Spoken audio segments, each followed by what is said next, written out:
Scope through scope. This is Queese. Appreciate everybody's been rocking with the channel. Don't forget to hit that subscribe button. Hit the notification, like, comment. We appreciate it all. I'm gonna start off with this. I'm gonna be blunt, man. Y'all need to stay out of Philly business. All right, everybody stay out of Philly business. If you don't reside in Philly, if you ain't a fan for decades at this point of any of the teams, Sixers, Eagles, Phillies, I don't care. Stay out of our business, man. It's too much divide and conquering. I see what y'all doing. Y'all trying to find a new team to make some storylines up, give you some drama, and then you want to make all these headlines and contradict yourself every week. As long as I'm hearing this sound, touchdown, Eagles. As long as I'm hearing this every week, I don't care how we get a touchdown. I don't care what we do. I don't care if Sirianni run the ball in himself. As long as we get a touchdown, that's all that matters to me. Now, everybody want to, find a couple of Eagles fans that, are sour on Jalen. He been dealing with this pretty much every year he's been here except the Super Bowl season. And it'll probably continue. We harsh critics there. I think it's a little bit of both for people seeing what he can be or people just not being comfortable with what he is. So you got two sides of those people there. If you want to ask my personal opinion on the Jalen critique, I do see situations where that he is not throwing the ball with confidence at certain times, or he's not willing to take those risky throws because his decision-making has led to a lot of turnovers, which if you ask any group chat I'm in, they know how much I hate turnovers, man. I don't care what sport it is, basketball, football, I hate turnovers. I put in week 2, if Jalen keep turning the ball like he been doing from last year going on to, the beginning of this year, there's no way we can win. I was saying that all year. Not that I was sour on him, but I went to bat for Carson Wentz. I was looking stupid. I went to bat for that man. Everybody was saying he trash, he washed, this what he is. I was dying on the soil for that man. And he just got worse and worse, pick after pick. I had to go in the high and damn near. I had to go in the high, and I ain't want that feeling again. So I get it. Hurts got his flaws, he got his strengths, but do we care about winning? At the end of the day, do we care about winning? Do we care how we win, or do we just want to win? Now, Hurts is going to have to get over. He just got to be a better decision maker. But at the end of the day, you just got to be a better decision maker. Nobody asking you to not throw risky passes. Nobody asking you to not let your playmakers make a play. Now, I understand you don't want to turn the ball over because you was putting us in a rough hole doing that, 2 to 3 a game. But we're leaving a lot of meat on the bone out there, man. We're leaving a lot of big plays on the field if you're not willing to at least take a chance. And put the ball at least where nobody could catch it. If AJ and Devontae can't catch it, make sure the other team can't catch it either. You ain't got to turn it over. It's a middle ground. It's a middle ground, brother. Just throw it somewhere. They could catch it only, or nobody could catch it at all. You know what I'm saying? That's all we asking for you. That's all we asking. But the AJ stuff. Now, we're going to cover this more on the show this weekend, but so I ain't going to give up everything. You know what I'm saying? I'm going to hold some ammo for the conversation. But as far as the AJ thing goes, man, they've been blowing that out of proportion all year. And AJ owns some culpability too, because for some reason, y'all know how BG made them comments, which he had no place making. He clarified them the very next day. Every time AJ has given us this type of material, because he's done it before, he lets it sit. He'll troll, play around, maybe change a profile picture, or just add on to it, but he won't say anything, which just brings more drama. It's fueling up, and now people are digging more and more, and everybody else got to answer for it. So I would just wish he just addressed it a lot quicker. I know he addressed it today, but it's been over 24 hours since you've seen the news cycle go crazy, and from comments that you made. So at the end of the day, man, I just wish he answered those things a little bit easier. But when I first heard his comments, I didn't think just Jalen. I thought it was a shared blame to go around. I thought he was really coming at the coordinator, Kellen Moore. He basically said we can't throw 20 times. It's hard for him to get in rhythm, or the receivers to get in rhythm if they're throwing the ball 20 times a game. That ain't a Jalen issue. That's a Kellen Moore issue. So I thought that's when I initially heard the clip. That's initially who I was thinking about. I wasn't thinking that he was only talking about Jalen, like, you know, how all the media would, you know, they did what they supposed to do.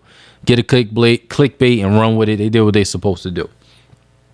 But y'all can't tell me. It's videos of them dudes dancing, team celebrating just up to 2 weeks ago. Shit, they was praying at the game. And if y'all religious or not, you ain't sitting there praying with no guy you don't rock with. Like, come on. The man is the goddaughter of his, you know, the goddad of his kid. Like, there's so many reasons that these guys got a personal relationship, man. AJ said it, man. They got a personal relationship, man. Targets is not going to destroy these guys. AJ is a passionate, emotional guy who wants to win. And he doesn't have the emotional intelligence right now to not be a distraction to the team. He has to learn with that. Hopefully, the more he put us in these situations, he start to chill. But I feel like AJ just going to be AJ. You kind of just take it how you take it at this point. But as far as that goes, though, you're not going to tell me, because if, let's say that, you know, this weekend, AJ get 2 touchdowns, 10 targets, 8 receptions, 150 yards, whatever. Y'all going to tell me the beef over? Like, this can't be a week-to-week thing. AJ has had multiple games this year when he's had close to 150 yards, and everything was great. Y'all can't tell me every time he don't get that, he now has beef. That's not how beef work. If I got issue with somebody, it don't change week by week. They either got issues or they don't. And if it's just a target issue, I know his targets are down this year. He was averaging 8 in 2022. I think it went down to like 7 in 2023, and now it's at 6. You know, his yards are down. He also missed some games, but obviously his targets are down. We could see that. But we're paying 3 positions max dollars. If Saquon is running and we are controlling the game, damn near turning Jalen Hurts to a game manager, for the fans, we just want to win. But I get it. We didn't pay these dudes money to make him a game manager. We didn't pay him a max to be a game manager. We didn't pay AJ the max to get 50 yards, and we didn't pay Devontae the max to get 50 yards.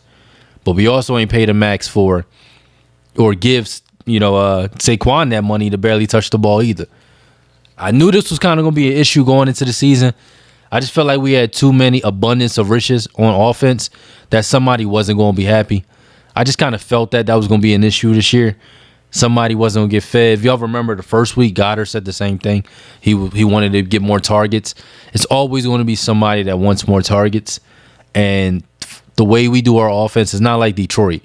Detroit have been able to keep everybody their fair share. Like, if Montgomery get 12 catches, he best believe going to get a touchdown too. Gibbs might get an additional, the rest 15, 20 catches. 20 attempts, whether it be passing or rushing. You know, he's involved. You know, Brown is going to get 80 to 100 yards. Even Williamson's going to catch a touchdown or 2. So they all, and Laporta's going to get a touchdown or 2. We have not found an equal balance with that yet. You know, I know it's frustrating for these guys because they're in the prime of their careers, especially our receivers. And, you know, obviously they want to, you know, add to the stats there. Ain't no issue there with that. So I get it. But I don't think we could win the big games if Jalen's a game manager. You know, I do think that could be an issue, especially with the slow starts. We're going to need to have the offense hitting on full cylinder. So I agree with y'all there. But this ain't just about the Eagles. I've been seeing this thing where y'all got to be honest, man. Every fan base out there, y'all hate Philly fans. And y'all expressed it. Ain't no hidden secret. Y'all hate anything that got to do with Philly. And that's really why y'all twisting these words and making this a bigger thing than it got to be. Y'all just hate Philly fans. Y'all still mad about some Santa shit where half of y'all wasn't even born, and the other half don't even remember or know what it is. And half of those people that was throwing that probably old enough to not even, you know, be in a wheelchair, might not be alive, and all types of stuff, man. Take that up with them. It's a lot of people out there that's still mad about Santa, man. Man, don't even exist, man. Like, come on. Like, what are we doing here? This video ain't for kids either. So, you know, hopefully I ain't spoiling anything. But I'm going to put not for kids on the upload. All right? So I'll make sure I don't even get to y'all recommendations. All right? I got y'all. But I've seen throughout the year when Ben Simmons came up, y'all try to act like we ran him out of town and we did him so dirty. Like, what? The man didn't want to shoot. He came every year being the exact same player. I seen y'all say we ran Fultz out of town and he's better without us. Man, he ain't even on the team right now. I've been seeing y'all do that to a lot of players, acting like we was the fault of their demise and we ran them out of town. These dudes was broken. They wasn't ready for the criticism. These dudes was broken. So y'all need to stay out Philly business. Everybody got revisionist history when it come to anything they got to do with Philly. And now we just bullied everybody and they all lost their powers. We ain't got nothing to do with Harden either. Y'all try to say we ran Harden now and now Harden is flourishing. We paid that man to be good every playoff game. We didn't pay that man to be good 2 games out of a 7-game series. What kind of soft behind crap y'all call? Well, y'all in now. Everybody's soft. Y'all complaining about the league being soft. Y'all soft. We didn't pay that man to win games 2 and 4. We paid him to show up in game 7, just like Joel, and be there. Not shoot 5 of 21 in 3 games. Like, what are we talking about here? Y'all carry all that resentment y'all got from Philly, and y'all just apply it to a bunch of bullcrap narratives. I seen on Emmanuel Outro, he a hater. Whatever you say his name, he a hater. That whole show hater, though. Besides, my boy LaShawn. You got these guys contradicting themselves the week before. You got Jones, I think Jermaine Jones, whatever his name, James Jones, whatever his name is. You got him 6 days before praising Hurts, 6 days later talking about Hurts is the problem. These dudes, I see what y'all doing. Y'all making this click. I see what y'all doing. Y'all can't do the Cowboys this year. It ain't no fun. I get it. But mind y'all business. All right, man. We good over here. You seen the quotes. My boy's good. This relationship is deep.